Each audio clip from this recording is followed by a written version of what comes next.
Have you ever been so lost in your own thoughts that the world, for a moment, simply disappeared? Maybe in the middle of a conversation while the other person was speaking, but you were seeing a scene that only existed inside your mind. Or on an ordinary afternoon, looking out the window of a bus, when suddenly you saw yourself living in another city, living another life, with people who might not even exist. The dishes were still being washed, the traffic kept moving, but you were no longer there. This phenomenon has a name. Neuroscience calls it mind wandering, a natural state in which the mind disconnects from the present and constructs parallel realities, entire worlds made of memories, desires, and possibilities. And even if you don't realize it, you do this all the time. In these moments, you can be whoever you want, be wherever you want. The logic of facts bends to your imagination. Time folds. People speak to you without opening their mouths. And you feel, yes, truly feel, deep emotions for things that never happened.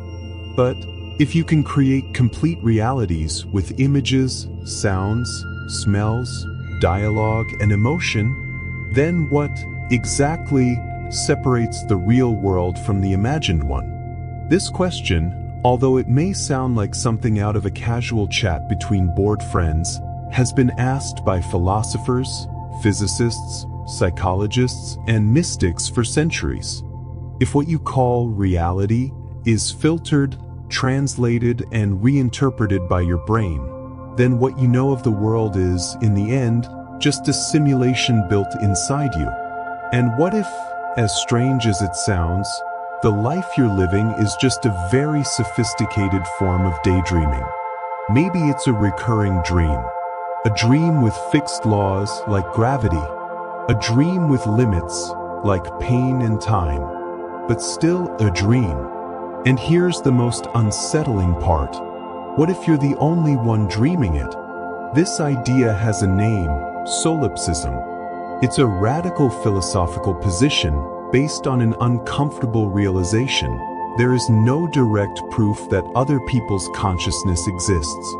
You can see, hear, touch, but all of it happens inside your mind. You never leave it.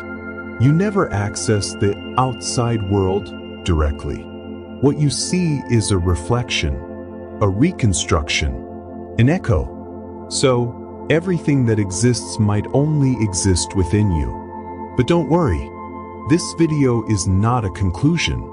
It's an invitation to dive into a labyrinth of questions, to explore alongside me the limits of perception, the borders of the self, and the delicate line between dreaming and existing.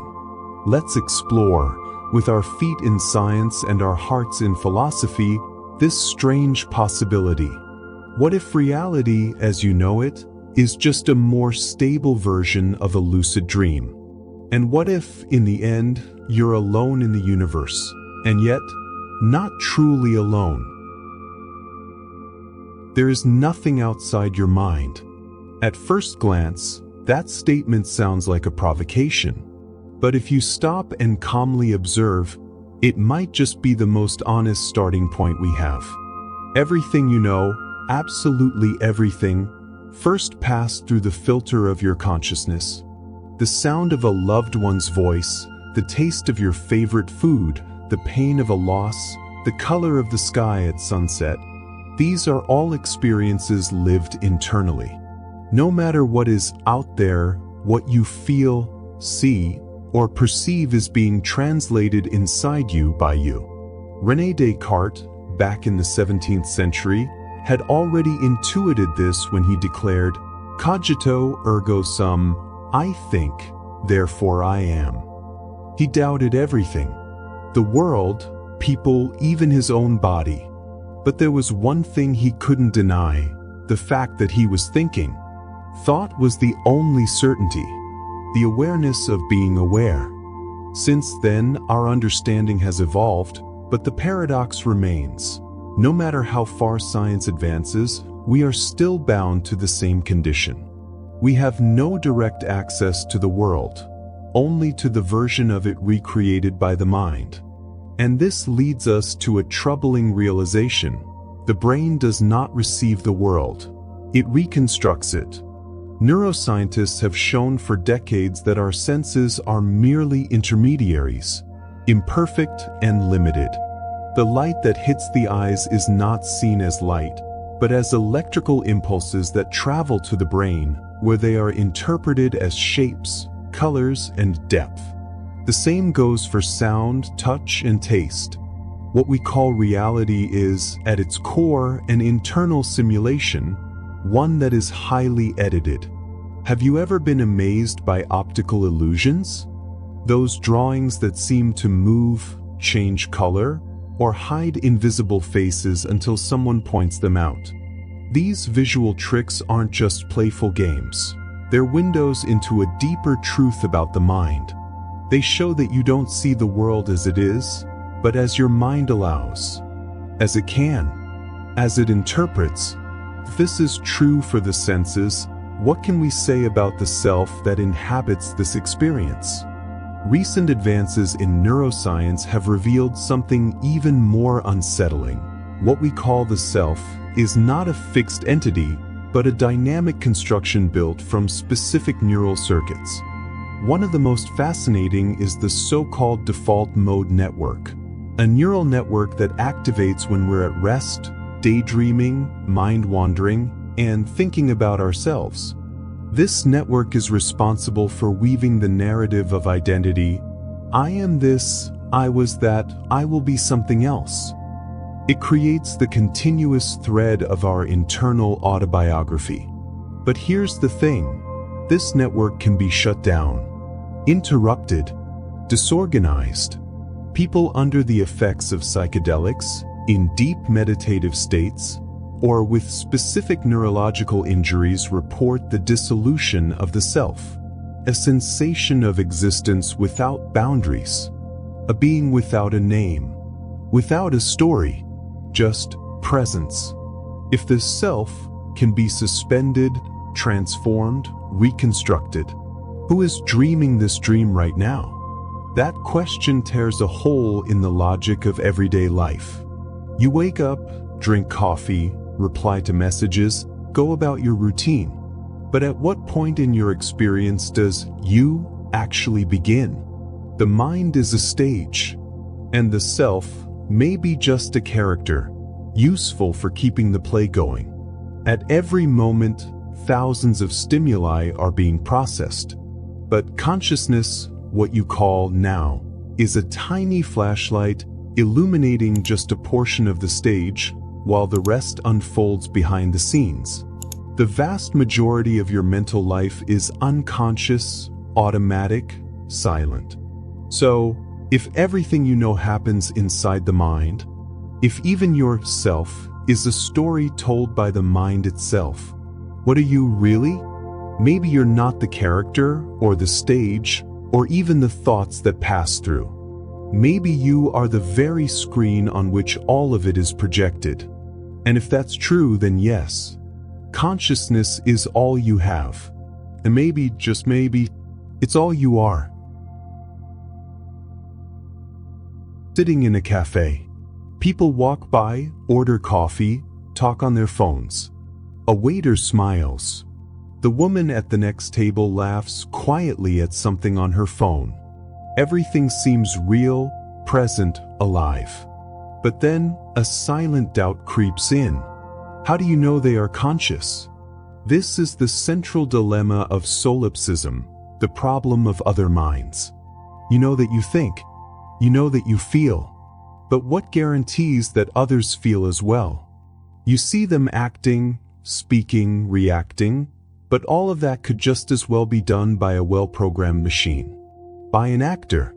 By a simulation. You never access anyone else's mind directly. You never feel with another's body. You never hear a thought that isn't your own. You only assume.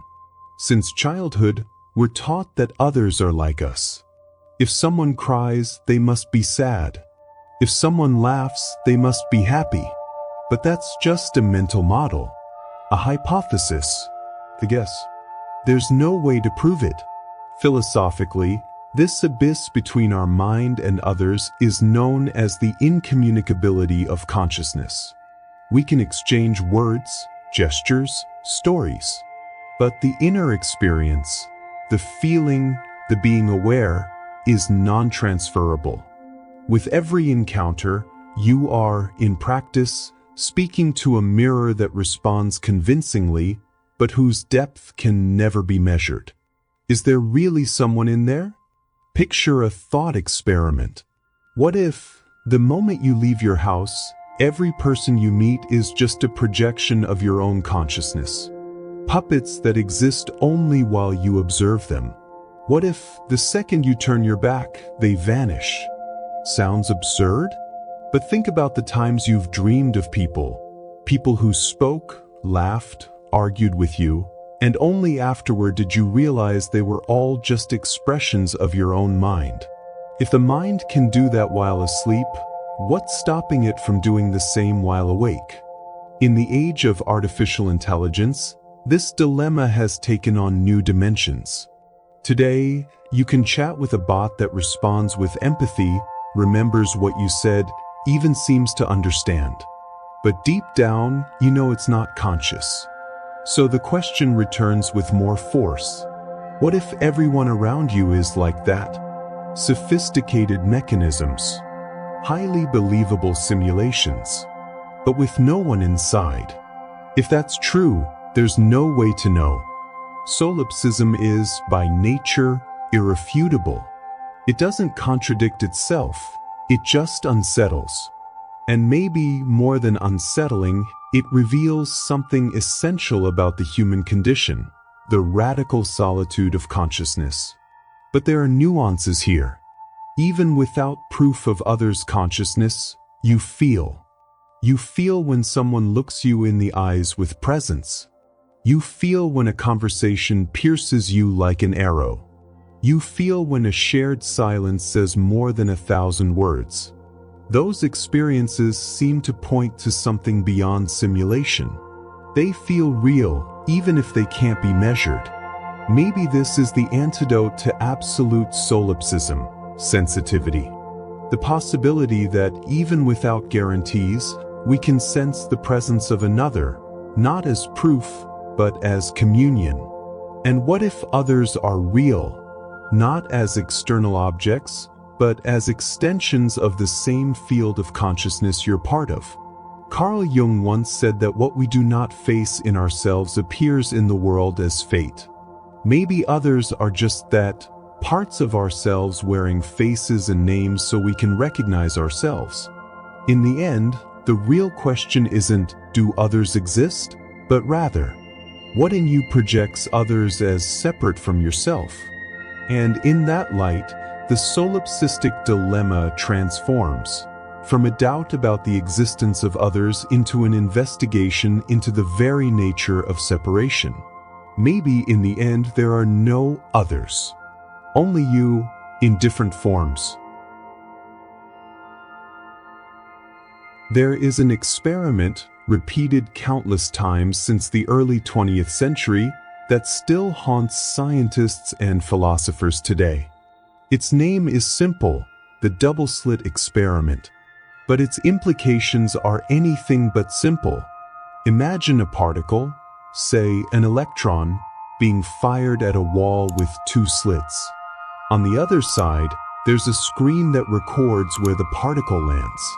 If we fire several electrons without observing the path they take, they behave like waves. They create an interference pattern on the screen, as if each particle passed through both slits at the same time. But if we place a device simply to observe which slit the particle goes through, the pattern changes. The interference disappears. Now the electron behaves like a particle, as if it chose a single, definite path. The mere act of observation alters the result. The act of measuring causes the universe to choose a reality. Before observation, everything is in superposition, overlapping, undefined possibilities. After, a single reality manifests. This is the essence of what's called the collapse of the wave function, a technical term that hides a profound truth. The universe, in a certain sense, seems to require consciousness in order to become real. But who is the observer? Is it the human eye? An electronic detector? Or is it consciousness itself? That question remains unanswered. And while many physicists avoid philosophical interpretations, the feeling is hard to escape. Is reality waiting for you to happen? If so, then the world is not a fixed stage you step onto as a passive spectator, but a living process in constant formation, one whose very existence depends on your presence. This model also opens the door to subjective phenomena that traditional science tends to dismiss: synchronicities, déjà vu, meaningful coincidences. How many times has something happened exactly as you were thinking about it? How often has a symbol, a phrase, a number, or a song felt like it was speaking directly to you? It's tempting to assume it's just your brain searching for patterns, and often it is. But what if, beyond that, these events are small cracks in the illusion of separation? Signs that the universe and your mind are not on opposite sides, but are the same fabric vibrating in harmony? Carl Jung coined the term synchronicity for these events that are meaningful but not causal. They occur outside the realm of linear logic. They seem to come from out there, and yet they resonate deeply with something in here. In this view, the universe isn't just observed, it responds. Not with words, but with alignments. Not with certainties, but with mirrors. And if you are, in fact, the only conscious observer, then everything, from particle physics to the flight of a bird crossing the sky just as you look up, is part of an intimate dialogue between you and reality. Or rather, between you and yourself. What we call the world might be a quantum mirror, a stage that only exists when someone perceives it, and that someone might be you. Close your eyes for a moment and try to remember a vivid dream, the kind that leaves you waking up confused, heart racing, trying to figure out if it really happened. In the dream, there was a place, a space, people, dialogue, maybe even pain or pleasure. Everything felt real until it didn't anymore. Now think, what exactly separated that dream reality from the reality you're living right now? This is one of the oldest and most unsettling questions in both philosophy and spirituality. In Hinduism, for example, there's the idea that the waking world is nothing but a Maya, a great illusion. In the West, thinkers like Plato and Descartes also asked, how can I trust that this world isn't just a dream? Today, neuroscience helps us understand how dreams are structured. During REM sleep, brain areas related to visual perception, emotional memory, and creativity become highly active, while regions responsible for critical judgment, like the prefrontal cortex, go almost completely offline. That's why absurd things seem normal in dreams. You might be flying or talking to someone who's passed away, and it still feels totally plausible. But there's something even more fascinating: lucid dreams. In them, the dreamer becomes aware that they're dreaming, and yet remains within the dream. More than that, they can control it, shape landscapes, create characters, test the limits. And that brings us to a crucial point. If your mind can create such vivid worlds while you sleep, how can we be sure that what we call the waking state isn't just another level of dreaming? The boundary between sleep and wakefulness may not be as solid as we think. Neurologically speaking, both states involve symbolic processing, narrative construction, emotion, and a sense of presence. What changes is the degree of internal coherence, and even that can fail. How many times have you lived an entire day on autopilot? Acting, responding, checking off tasks, but with your mind somewhere else? How often have you felt like you were stuck in a routine you didn't choose, but were programmed to follow? Here, the metaphor of the dream begins to merge with another that dominates modern imagination, the simulation.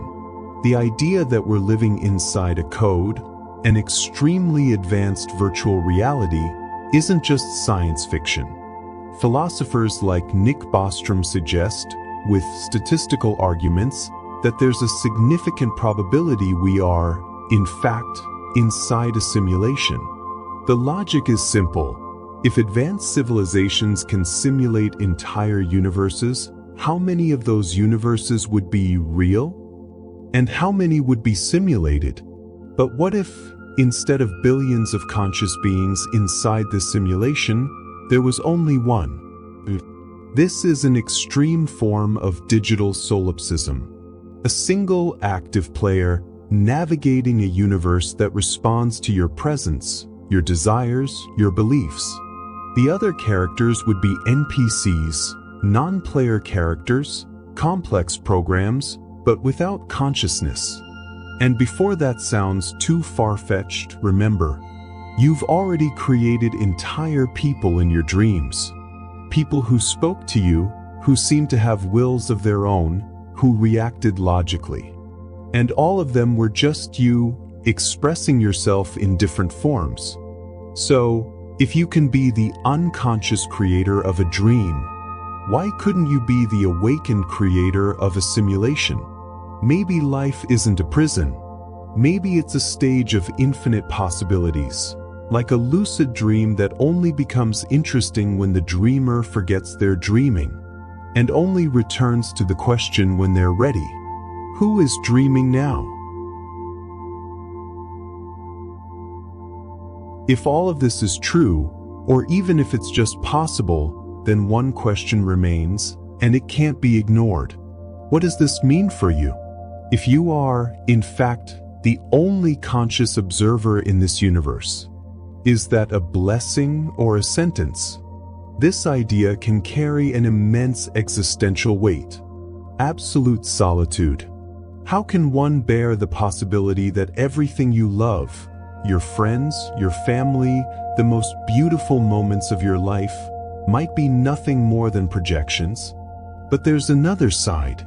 What if, instead of solitude, this is the deepest form of freedom? Imagine yourself not as someone isolated from the universe, but as someone who is the universe, experiencing itself through a singular perspective. Not a spark separate from creation, but creation itself, observing, feeling, living, questioning. This is not a new idea. Across many spiritual traditions, we find echoes of this possibility. In Hinduism, there's the concept of Atman, the individual self, being identical to Brahman, the universal absolute. The veil that separates you from the whole is Maya, illusion. Awakening is realizing there is no other. Everything is the same being, wearing different masks. Buddhism also offers a powerful lens. There, the self is understood as empty of intrinsic existence. What you call you is merely a flow of conditioned, impermanent, interdependent experiences. Suffering arises from the illusion of separation. And then there's Carl Jung, the great psychologist of the Western soul, who said we project the unconscious onto the world. That the figures we encounter out there are often reflections of parts of ourselves we haven't yet recognized. The world, to Jung, was a mirror, symbolic, archetypal, profound. Maybe the universe you inhabit isn't a prison, but a reflection. An infinite surface returning to you everything that you are, even the parts you refuse to see. A dance between what hides within you and what reveals itself in the world. And if that's the case, then everything that exists, the wind on your face, the silence of dawn, the pain you feel, the love that moves through you, is you, in some way, speaking to yourself. This perspective doesn't cancel out science. It expands it. It suggests that behind the data, there is a consciousness actively participating in the game of existence. A game that only has meaning because there is someone to play it. Someone who is at once the player, the board, and the one who wrote the rules. And what if you are that someone?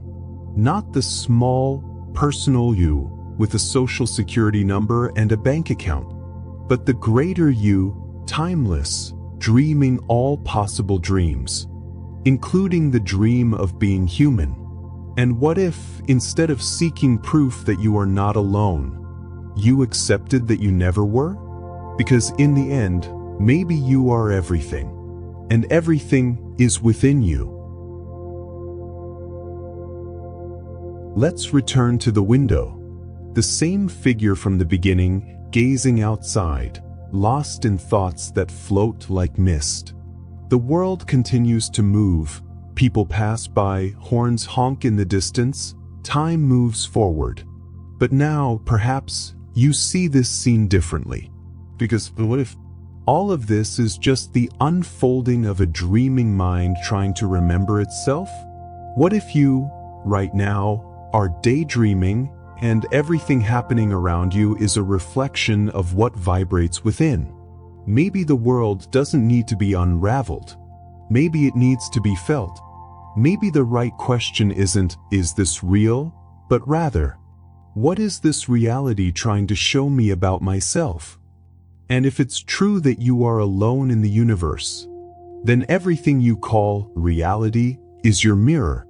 Every face that crosses your path, every challenge, every beauty, every silence, are expressions of the same consciousness. Yours.